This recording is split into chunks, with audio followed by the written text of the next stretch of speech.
Salmo 6. Oh Señor, no me reprendas en tu enojo, ni me disciplines en tu ira. ¿De qué se va a tratar este salmo? Ya nos da un pequeño panorama, David, de cuál es la situación. En todas las versiones se repite esta palabrita: reprendas, castigues, disciplines. Entonces, en este contexto, en esta situación del Salmo 6, estamos hablando, o David nos está hablando, de una situación en la que él está siendo disciplinado, en el que él está siendo reprendido, corregido. En la versión en inglés dice correct me. Entonces, eso nos da a entender que Dios está disciplinando a David, al rey David. Lo está disciplinando, y esta va a ser, el Salmo 6 es toda esta experiencia de disciplina que él va a vivir. ¿Por qué lo está disciplinando? ¿A alguno de ustedes se le ocurre? ¿Por qué creen que Dios está disciplinando a David? ¿En qué situación de la Biblia, de toda la historia de David o de la que conozcan, creen que merece que David sea disciplinado?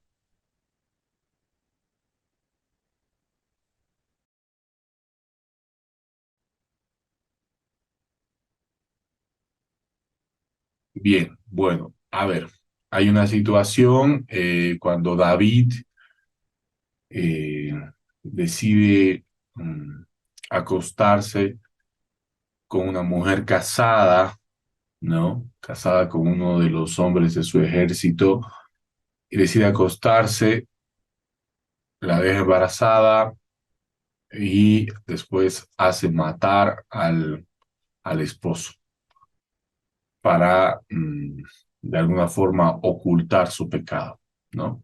Entonces, con un pecado tras otro pecado, él trata de esconder su pecado, y bueno, a Dios no se le puede engañar. Dios lo reprende y Dios le dice que él va a ser castigado por lo que ha hecho, que Dios no ha, no ha sido engañado, ¿no? Entonces, llegamos a esta situación en el Salmo 6, donde vamos a poder ver un poco, una parte de lo que es este castigo que David va a sufrir. Ahora, lo interesante de esto es que, sabiendo David que está siendo castigado, que está siendo reprendido por su pecado, él se acerca a Dios para orar hacia él. A veces, ¿por qué digo que es interesante? Porque a veces cuando nosotros pensamos que hemos hecho algo mal, o que de alguna forma estamos sufriendo un castigo de parte de Dios o disciplina de parte de Dios, preferimos no acercarnos a Dios, como si tuviéramos miedo de Él, ¿no? Entonces, no, tal vez Dios está enojado conmigo, entonces no voy a orar, y dejamos de orar y dejamos de leer nuestra Biblia y decidimos apartarnos. El primer ejemplo que nos da David es que aún en situaciones como esta, él se acerca a Dios, no huye de Dios, no huye de Dios. Y la segunda cosa interesante que encontramos en esto, ya en el versículo 1, es que Dios castiga a sus hijos. Por decir una palabra fuerte, la palabra que se utiliza en la NBI, en la Reina Valera, en la Dios habla hoy, es no me castigues. En la NTV ya dice disciplines y reprendas en la TLA, y finalmente en la versión en inglés dice no me corrijas. Pero no dice no me corrijas en general, sino no me corrijas cuando estás enojado. Es como decir, está bien que me corrijas, está bien que me disciplines, pero no con tu ira. Dice Jehová, no me reprendas en tu enojo, ni me castigues con tu ira, ¿no? Entonces esa con tu ira, en tu enojo, son, son situaciones específicas en las que David pide no ser castigado, ¿no? Pero una realidad es que Dios está disciplinando a David. Algunas personas pueden decir, no, Dios no castiga, Dios no disciplina, Dios no es así. Y yo quisiera que tengan razón estas personas, ¿no? Pero la verdad es que la Biblia nos muestra otra cosa. La Biblia nos muestra, y eso es lo que estamos aprendiendo de la Biblia, cómo es el carácter de Dios. Y vemos que Dios es alguien que disciplina a sus hijos. Aprendemos que Dios mira lo que está escondido, lo que se trata de ocultar, quizás por vergüenza, quizás por miedo, pero Él puede verlo y toma cartas en el asunto, sobre todo con sus hijos, porque la Biblia dice que Dios disciplina a sus hijos, como un padre a un hijo que ama. Entonces, tal vez si no es su hijo, no es su hijo, no, pero en este caso específico vemos que David sí lo es y el contexto es que está sufriendo una disciplina. Y vamos a ver qué pasa en el verso 2.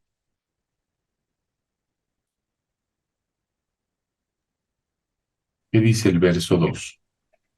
Ten compasión de mí, Señor, porque soy débil. Sáname, Señor, porque mis huesos agonizan. Excelente, gracias. Vamos a ver que parte de esta disciplina tiene que ver con la salud física, porque estoy enfermo. Sáname porque mis huesos se estremecen. Otra versión dice, todo el cuerpo me tiembla. No es como esta fiebre que estás ahí con escalofríos. Bueno, esta es la situación de David. Es alguien que en este momento está sufriendo en su cuerpo físico. En la Dios habla hoy, dice, devuélveme, lo que me llamó mucho la atención, pues, este devuélveme, que implícitamente, ¿qué dice? Que me quitaste algo, ¿no? Yo tenía algo, me lo quitaste y ahora te pido que me lo devuelvas. Entonces, entendemos otra vez esto que es muy fuerte para algunos, también lo es para mí, que Dios está disciplinando a David y parte de su disciplina tiene que ver con la salud física, ¿no? Con la enfermedad, con la debilidad. Uy, esto hay que interpretarse con sabiduría, hermanos, porque es un tema bien delicado, ¿no? Pero estamos leyendo qué dice la Biblia, estamos viendo qué dice la Biblia, que el Espíritu Santo nos guía a tener una correcta interpretación, bien, una sana doctrina. Ok, entonces, eso es lo primero. Ahora, me parece bien interesante también que David, fíjense, en todas las versiones dice, ten misericordia de mí, oh Jehová. Ten misericordia, ten compasión. En la versión de la NTV, ten compasión. En la NBI dice, ten piedad, ¿no? Be kind to me, dice en la versión en inglés, que podría ser como, sé amable conmigo, sé misericordioso conmigo. Todo el cuerpo me tiembla, estoy enfermo. Ahora, ¿quién pide misericordia? ¿Quién pide compasión? ¿Quién se acerca a Dios y le dice, ten misericordia de mí? Pues básicamente aquel que reconoce que ha hecho algo malo, que reconoce que necesita misericordia, ¿no? Porque si dijera, Señor, a ver, sé justo conmigo, porque ¿se acuerdan de Job? Cuando Job estaba sufriendo en su salud, el ataque de Satanás, él le dice a Dios, sé justo, yo no he hecho nada malo, pero en este caso, David está diciendo, ten misericordia. ¿Por qué quiere misericordia? Porque él reconoce que ha pecado.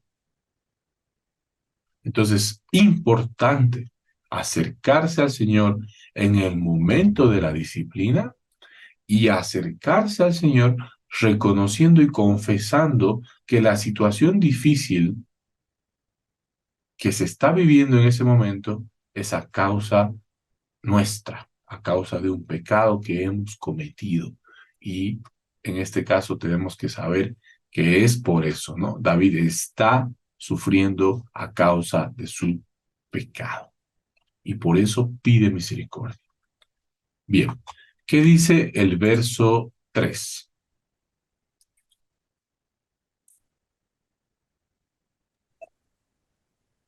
El verso 3 dice, mi corazón está angustiado cuánta falta, oh Señor, cuánto falta, oh Señor, para que me restaures. Gracias, Carlita. Así es. Vamos a ver que parte de su castigo no solamente está en el cuerpo físico, sino también va a ir a una zona mucho más profunda que es su alma. ¿No dice? Mi alma también está muy turbada, mi corazón está angustiado, muy angustiada está mi alma. ¿Y tú, Jehová, hasta cuándo? Una versión en la Dios habla hoy dice, estoy temblando de miedo, como se puede ver ahí en la pantalla. Estoy temblando de miedo, miedo. Entonces esto del alma hace referencia a una emoción, ¿no? En el hebreo, en el contexto en el que está escrito aquí, alma, se refiere al corazón y el corazón a las emociones.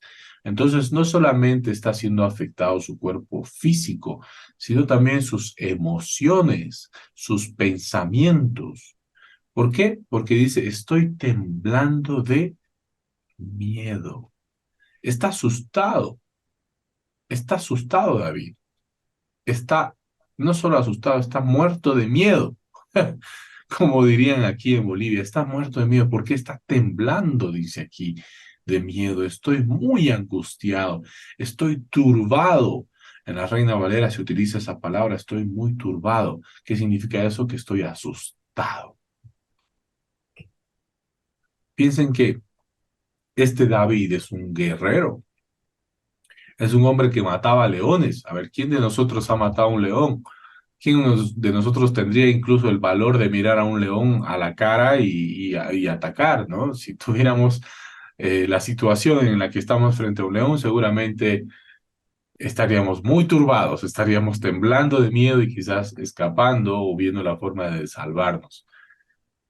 Pero David era alguien que mataba leones y que además se enfrentaba a gigantes. Pero cuando estaba frente al Señor y frente a su pecado, David temblaba de miedo. No era el mismo que estaba frente a Goliat.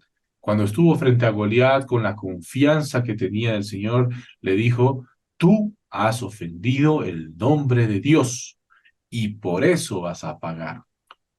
Y en este caso está él, en este caso específico David, ya no está con ese coraje, ya no está lleno de esa confianza, sino está él asustado. ¿Por qué? Porque él ha ofendido a Dios. En el Salmo 51 dice, contra ti y solo contra ti he pecado. Entonces la situación nos muestra cómo está David. Está sufriendo en su cuerpo enfermedad, debilidad, y en su corazón está viviendo con mucho miedo. ¿Y cuál es el grito?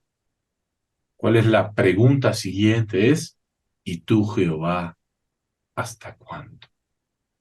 ¿Cuánto falta, oh Señor, para que me restaures? ¿Cuánto falta?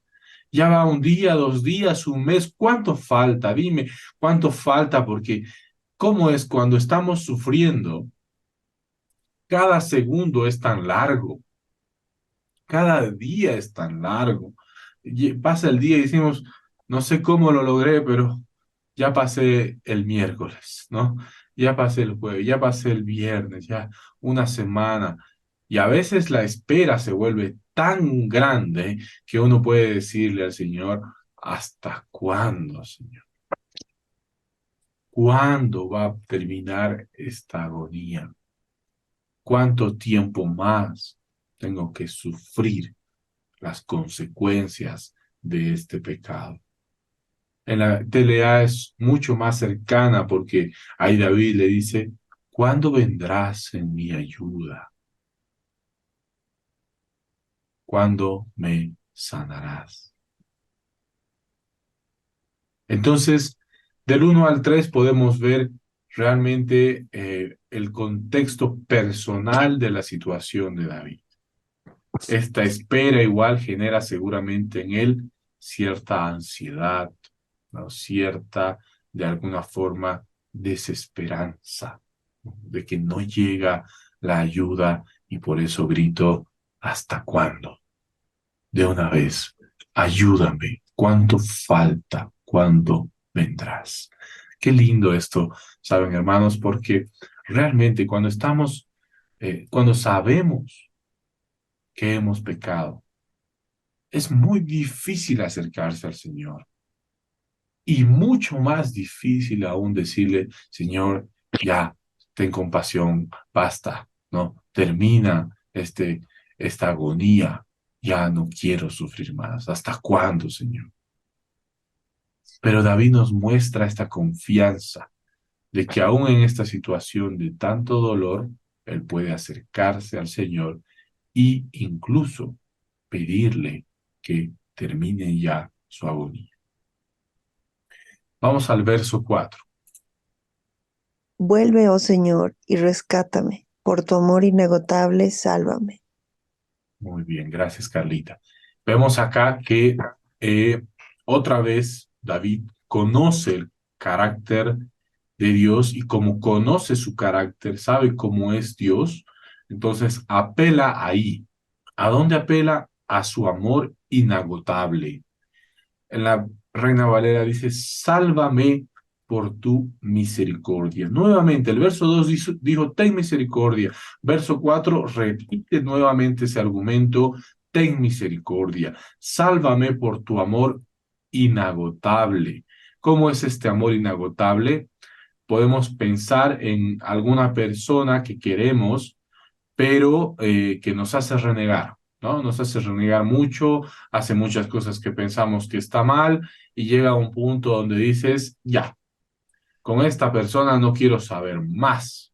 Y yo corto la relación con esta persona, no quiero saber nada más porque realmente se agotó mi amor por esta persona. Ya llegué al límite, ya no quiero más. Este era mi límite y esta persona lo rebasó. Así somos los humanos. Pero David sabe cómo es Dios y Dios no es así. Dice que el amor de Dios es inagotable, es decir, no hay un punto donde Él se va a agotar y va a decir, ya, ya no hay más amor para ti. No, Dios no es así y David lo sabe. Por eso apela a ese recurso del carácter de Dios y le dice, por tu amor inagotable. En la versión en inglés dice, porque tú eres leal. ¿Leal a quién? Dios es leal a sí mismo, es leal a su palabra, es leal a su amor. Y si dice que su amor es inagotable, si dice que Dios tendrá misericordia, si dice en la palabra que Dios no desprecia el corazón angustiado, un corazón angustiado no despreciarás tú, dice, un corazón quebrantado no lo despreciarás. Bueno, entonces, importante para nosotros como hijos de Dios saber cómo es el carácter de Dios y saber de alguna forma cómo apelar hacia Él cuando estamos en una situación difícil. Debemos apelar pues a su amor, debemos apelar a su misericordia. David no dice, por ejemplo, Dios, recuerda todo lo que hice por ti. Recuerda que me levantaba a las 5 de la mañana para estudiar tu palabra y tenía que escucharlo al Carlitos. Él no dice eso. No, no dice todas las obras que hice por ti, que salvé a Israel de la guerra. No, él dice, Señor, no por lo que yo hice, sino porque tu amor inagotable, leal, por tu gran misericordia, libra mi alma, sálvame, de esta situación. Vuélvete, oh Señor, dice otra versión. ¿Qué significa vuélvete? En un contexto en el Antiguo Testamento, cuando un hombre le decía vuélvete a Dios, significaba que Dios de alguna forma había volcado la cara. Es decir, Dios había dejado de ver a esa persona, había quitado sus ojos de esa persona. Es como cuando alguien está enojado y le gira la cara a alguien, así como, no quiero verte así, ¿no? Así, como si algo así hubiera pasado. Entonces, cuando David le dice, vuélvete, es decir, mírame de nuevo, ya no estés enojado, mírame, estoy arrepentido por tu amor inagotable, que esta relación que está a punto de romperse no se rompa. Qué humilde era David. Me impresiona esta humildad de David, porque podría ser orgulloso y decir, ya, ni modo, pues si tú me vas a castigar o lo que sea, yo también me enojo contigo y ya no quiero saber nada. No, David dice, no, no, yo me equivoqué y estoy arrepentido, Señor, por favor, ya no estés enojado conmigo, ¿no? Entonces, porque ese enojo a David lo hace sufrir realmente, ¿no? Su cuerpo está mal. Imagínense pelearse con el amor de su vida, ¿no?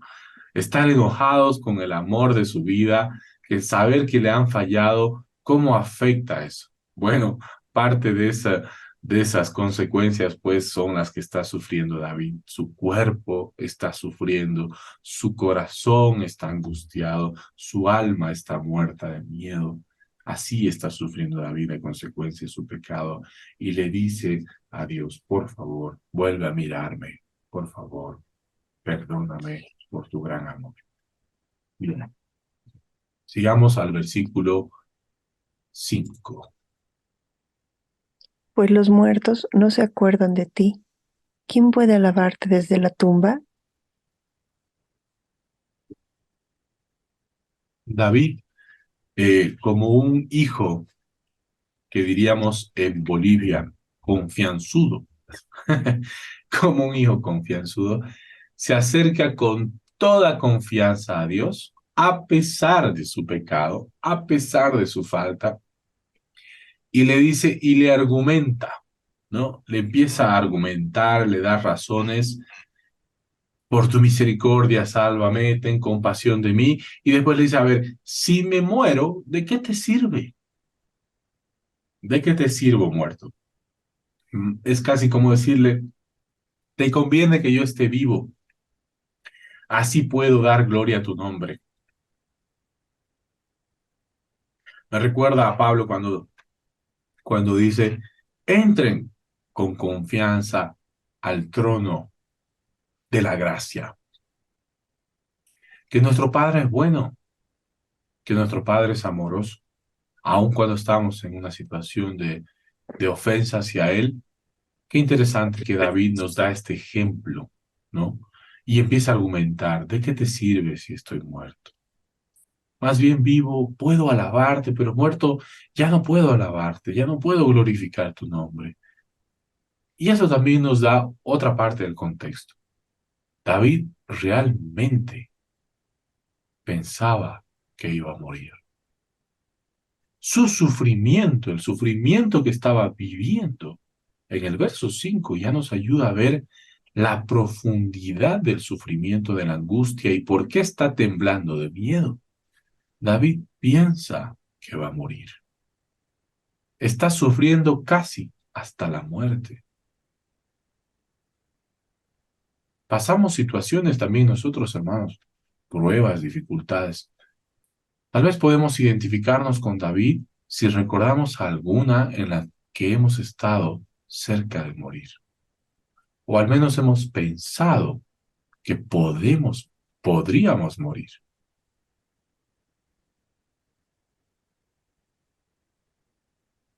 Si recordamos alguna de esas situaciones que hemos vivido en nuestra vida, vamos a poder entender un poco de la angustia que estaba viviendo David. Y aún así, en esa angustia, él se acerca a Dios con confianza y le empieza a argumentar. Yo quiero alabarte, Señor. No te sirve de nada que yo esté muerto. Bien, ¿qué dice el verso 6?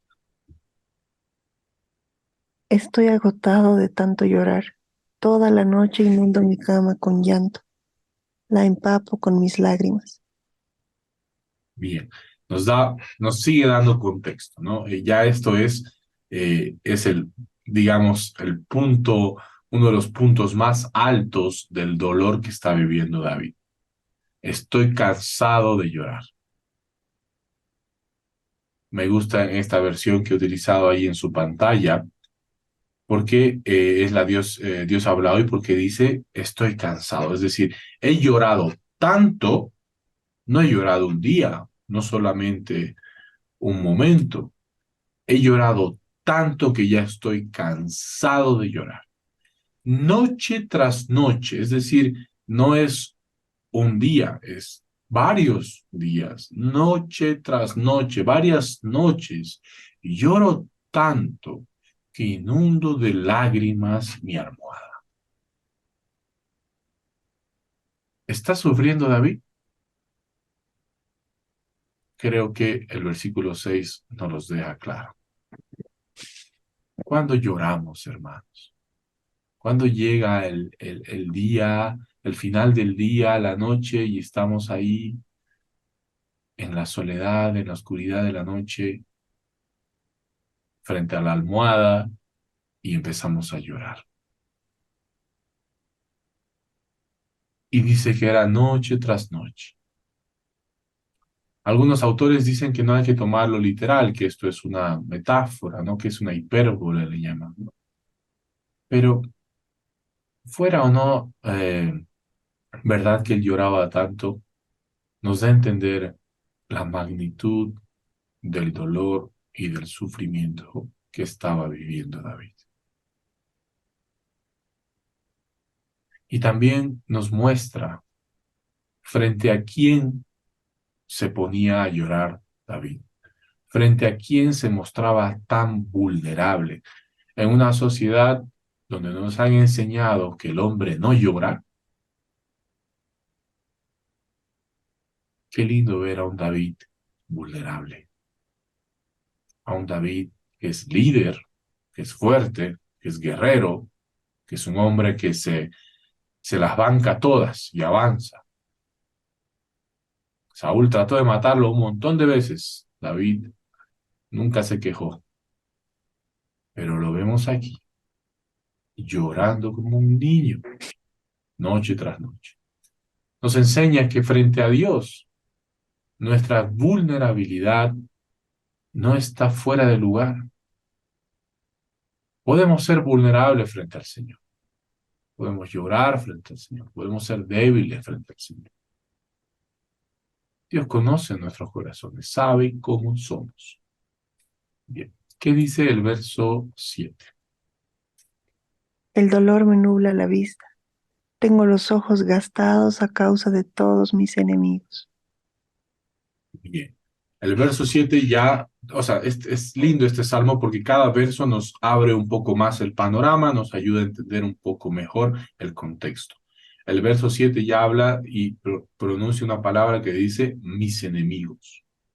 Es decir, que David no solamente está sufriendo en su cuerpo, no solamente está sufriendo en sus emociones, sino que también en el área social.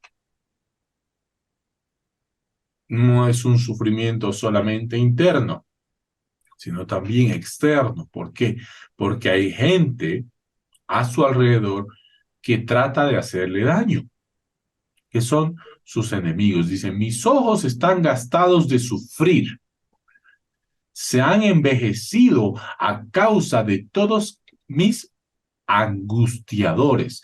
Hay gente que le produce angustia, hay gente a su alrededor que quiere destruirlo. Sabíamos, y por lo que dice la Biblia, que trataron de matar a David. Sabemos que Absalón, su hijo, el hijo de David, cuando inicia la rebelión, la intención de Absalón no es castigar a David. La intención de Absalón es matar a David. Quiere que David muera.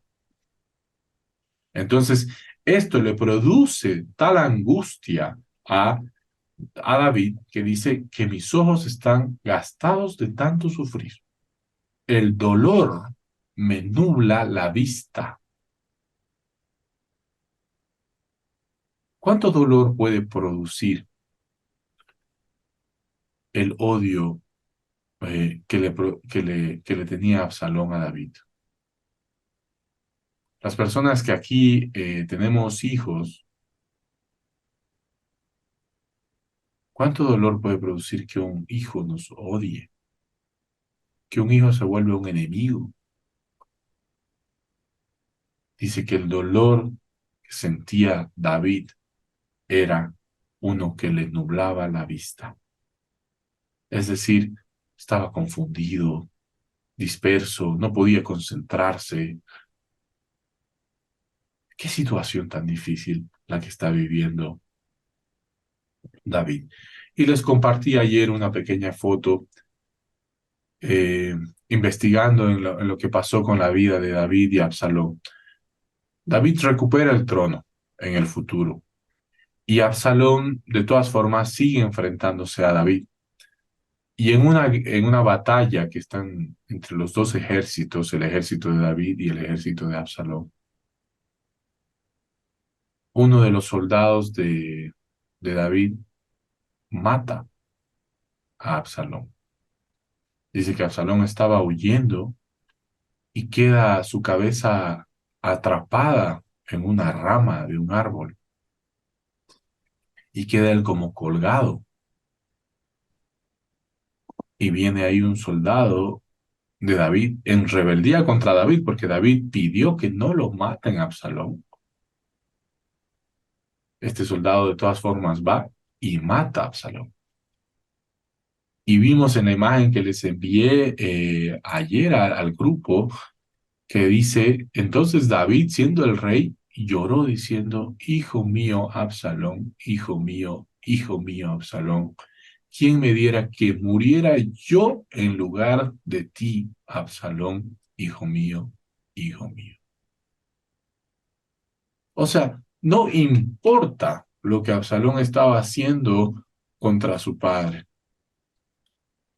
David lo amaba profundamente. Y en este salmo vemos que el dolor le nubla la vista, el dolor de sus enemigos. Y aún después de todo el daño que trató de hacerle a Absalón, David siguió amándolo hasta hasta el final, como, como Dios le mostró a David su amor inagotable. David tenía el mismo amor inagotable por su hijo. No importa cuánto daño trates de hacer. Te amo, hijo mío, Absalón. Yo hubiera preferido morir en lugar de que tú mueras. Esto a mí, hermanos, me abrió la mente de tal forma que entendí el amor de Jesucristo. ¿Por qué? Porque nosotros muchas veces ofendemos al Padre. Y prácticamente es como escuchar a Jesús decir, yo voy a morir en lugar de ti. Aún hayas fallado, aún te hayas rebelado, aún haya pasado lo que haya pasado, yo voy a morir en lugar tuyo. David dijo, yo quisiera morir en lugar tuyo.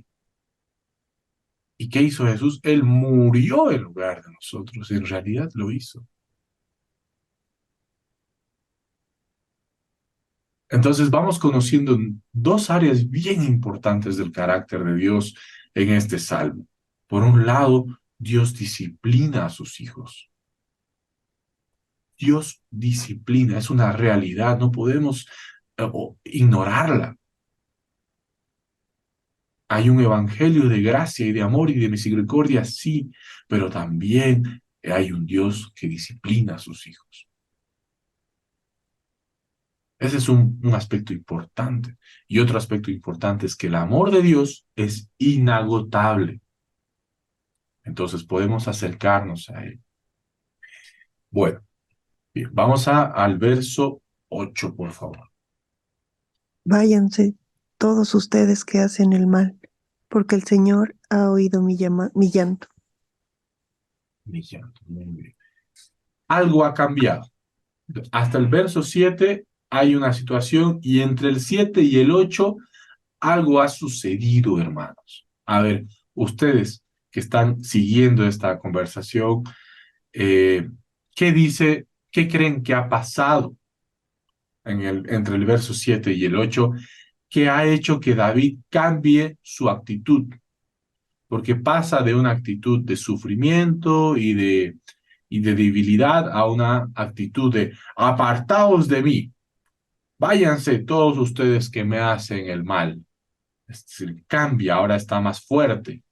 ¿Qué sucedió? ¿Qué creen que sucedió?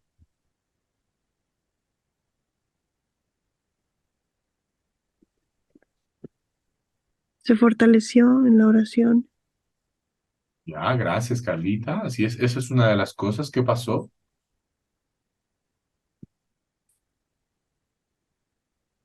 ¿Qué más creen que sucedió?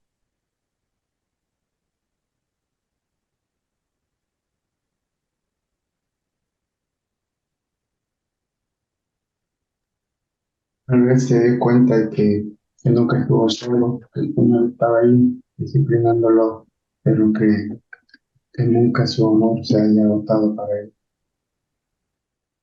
Muy bien, gracias, Henry. Está bien, el amor de Dios estaba ahí también presente. Ok.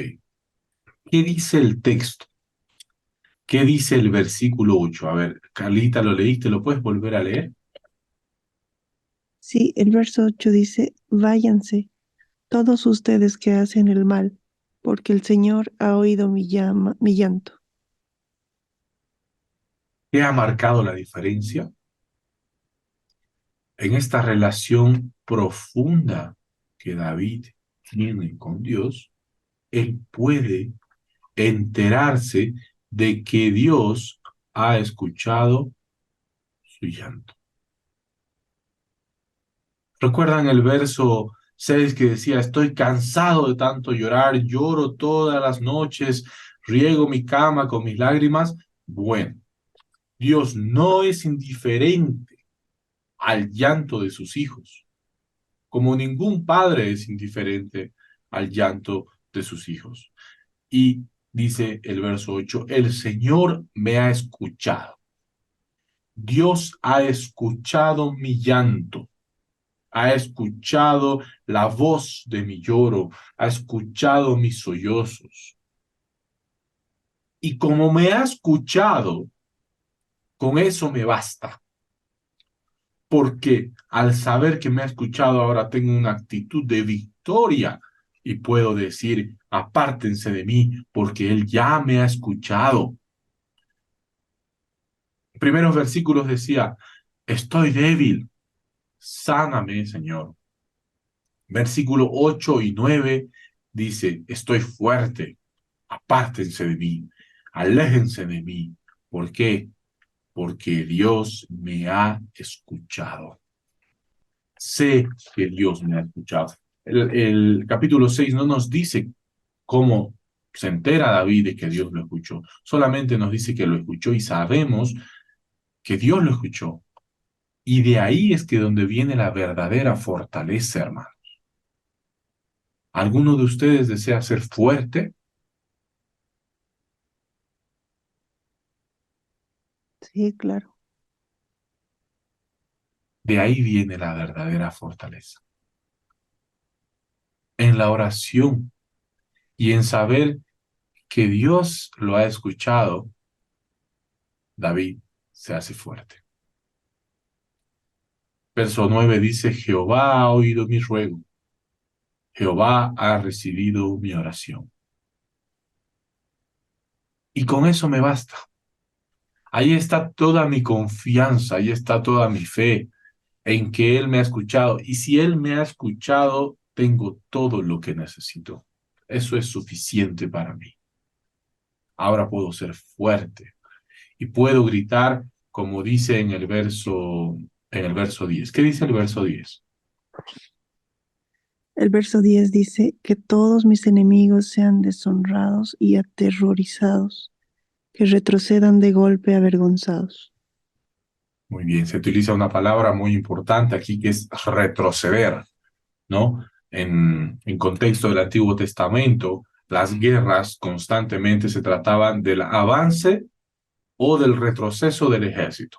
Si el ejército estaba avanzando, pues estaba conquistando y estaba ganando batalla tras batalla.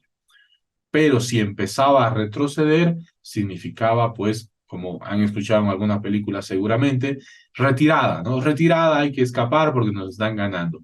Entonces, cuando David en el verso 10 dice que retrocedan, significa que ya su ataque ha sido desbaratado, que sus enemigos tienen que gritar retirada. ¿Por qué? ¿Por qué nos vamos a retirar? ¿Por qué vamos a huir? Porque Dios ha escuchado la oración de David. Eso es suficiente. Eso es todo lo que se necesitaba. No es que ahora David tiene un gran ejército y tiene nueva maquinaria y tiene más dinero para comprar más cosas, más armas y ahora no. No es que David tiene un gran ejército. No es que ahora se ha vuelto superpoderoso, ¿no? Nada. La situación sigue siendo igual. Lo único que ha cambiado es que Dios ha escuchado la oración de David. Y como Dios ha escuchado la oración de David, retirada, retirada porque David tiene la victoria, porque Dios lo ha escuchado. Después de entender esto, hermanos, ¿será que ahora comprendemos el valor de la oración?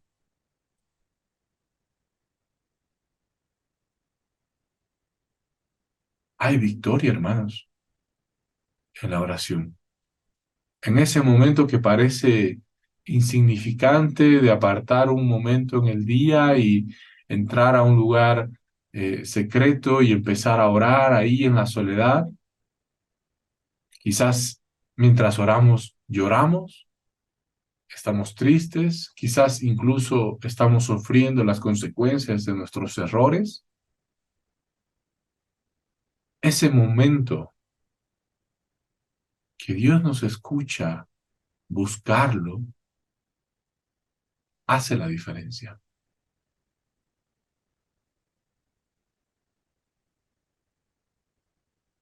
Como seres humanos podemos pensar que eso no es tan valioso, que hay muchas cosas que hacer en el día para cambiar la situación que estamos viviendo y que debemos ocuparnos nosotros en nuestras fuerzas de hacer que la situación cambie. Pero llega el final del día y no vemos resultados y la situación sigue siendo complicada. David nos enseña que el momento en el que nosotros buscamos a Dios en oración, en vulnerabilidad y completa confianza nos acercamos al trono de gracia, las cosas cambian, la victoria viene. Y dice que sus enemigos huirán aterrorizados. ¿Quién estaba muerto de miedo? David estaba muerto de miedo. En el verso 10, ¿quiénes están huyendo aterrorizados? Sus enemigos. ¿Qué cambió? La oración. La oración lo cambió todo. Entonces, aquí vamos a terminar la exposición del verso 6, que básicamente nos enseña el poder de la oración. Varios de acá han mencionado eh, que están pasando pruebas, dificultades muy fuertes. ¿Qué cambia esa situación? La oración. Nos enseña que no debemos menospreciar la oración y también nos enseña que debemos conocer el carácter de Dios para acercarnos de la forma correcta a Él, sabiendo que su amor es inagotable, que Él tiene misericordia, que Dios también disciplina, pero disciplina a quien ama. Entonces me puedo acercar al trono de gracia y decirle, Señor, ¿de qué te sirve? ¿De qué te sirvo muerto por exagerar, digamos, y decirlo como lo dijo David? Pienso no sé, en parejas que no pueden tener hijos, ¿no? ¿De qué te sirve que no tenga hijos? Más bien, si tengo más, pues te pueden adorar, te pueden alabar.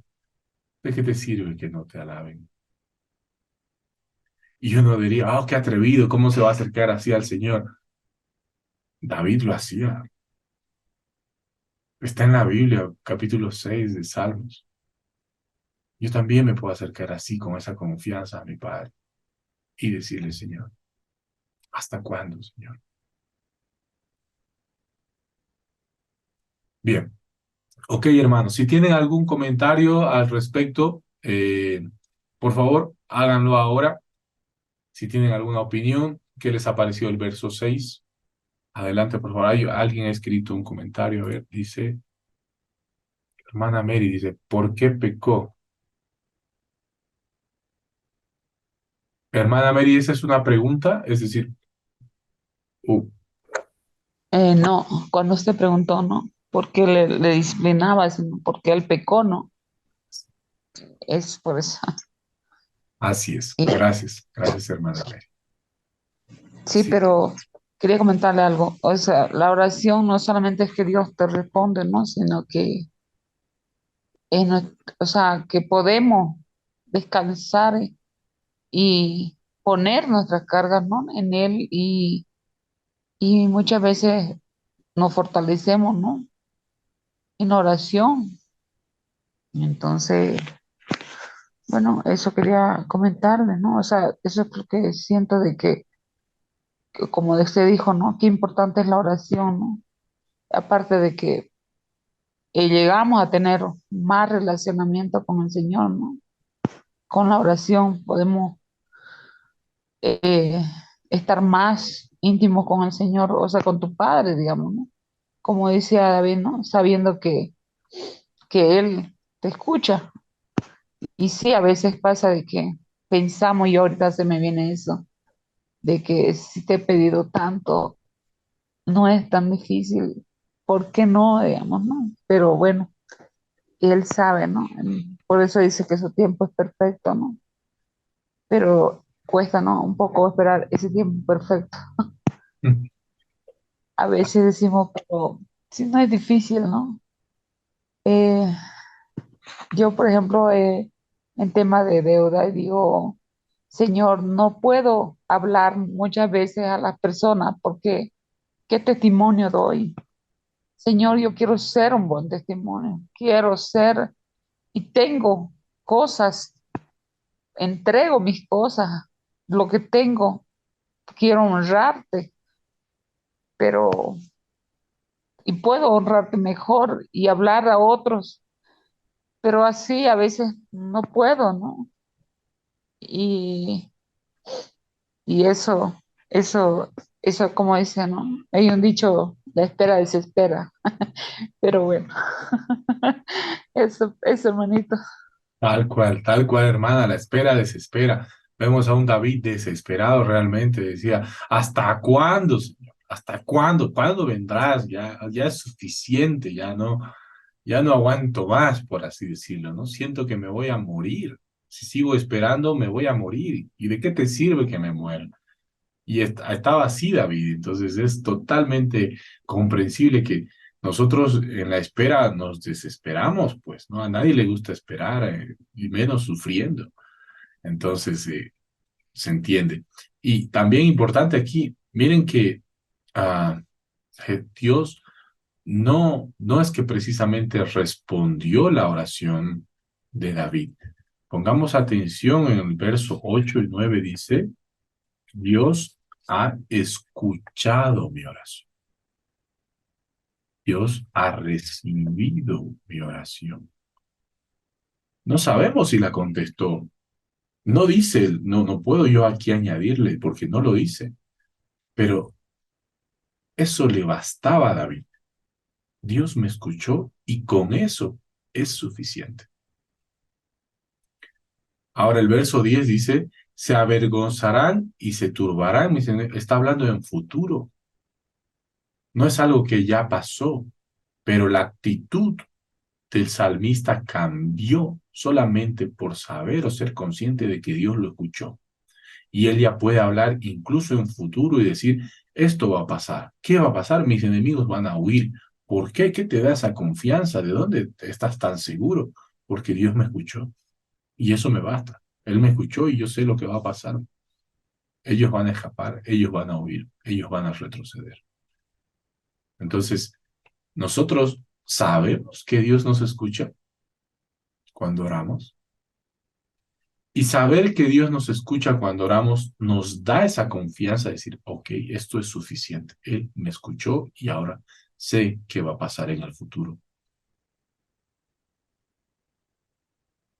Importante reflexión. ¿Qué más dicen, hermanos? ¿Qué opinan de este capítulo? Para mí lo más difícil, creo que hasta ahora, por mi naturaleza fallida, por mi naturaleza humana, es entender justamente que la oración no necesariamente debe ser respondida, porque, bueno, he de confesar que muchas veces he orado por situaciones económicas, de salud, familiares, afectivas, y a veces la respuesta ha sido no. A veces la respuesta que uno esperaba en sufrimiento llegaba, pero no de la forma en la que uno lo esperaba. Y ese era, en un principio era un balde de agua fría. Tanto oré, tanto te pedí, tanto supliqué y al final me dijiste que no. A otros les dices que sí, a otros les das. A veces uno piensa eso, ¿no? De forma egoísta, a otros les das. A mí no. ¿Por qué me lo niegas? ¿Por qué me toca a mí pasar por esta circunstancia? Y al final tu respuesta iba a ser de todas formas que no lo iba a tener, que no me lo ibas a conceder. Y me costó mucho entender que la oración en realidad solamente necesita ser escuchada, como lo que aprendimos ahora, que no dice al final si la respuesta de Dios a David fue positiva, simplemente lo escuchó y con eso David se fortaleció. Y a lo mejor es eso lo que personalmente me falta. Falta mucho por aprender que el momento de la oración tan sagrado, tan sublime, solamente necesito expresarle al Señor mis cosas y que la respuesta llegará en su momento y tal vez de otra manera, no necesariamente como yo se lo estoy pidiendo, como si fuera una receta. Y eso les comparto, ¿no?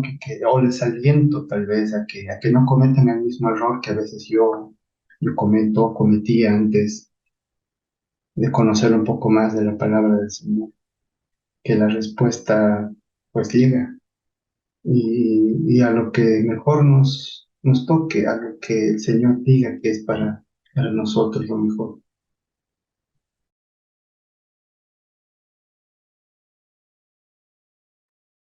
Gracias, Henry.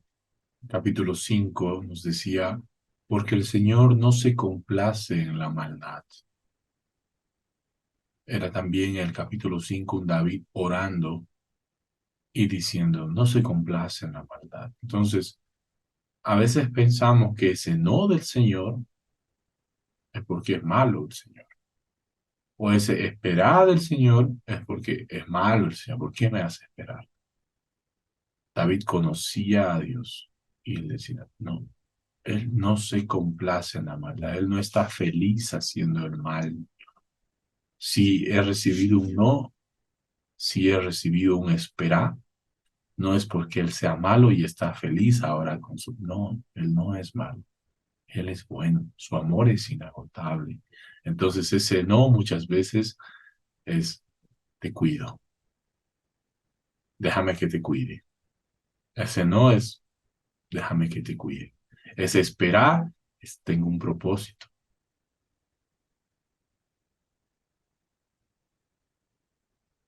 Bueno, gracias. Gracias, Henry. Ahí un poquito le sumo a lo que dijiste.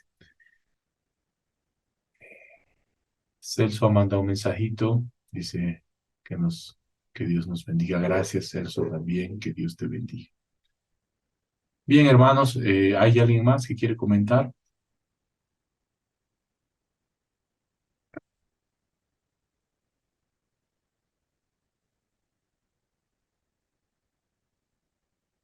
Ok. Si no hay nadie más, entonces vamos a terminar la clase de hoy escuchando el Salmo y ya reflexionando puramente en el Salmo.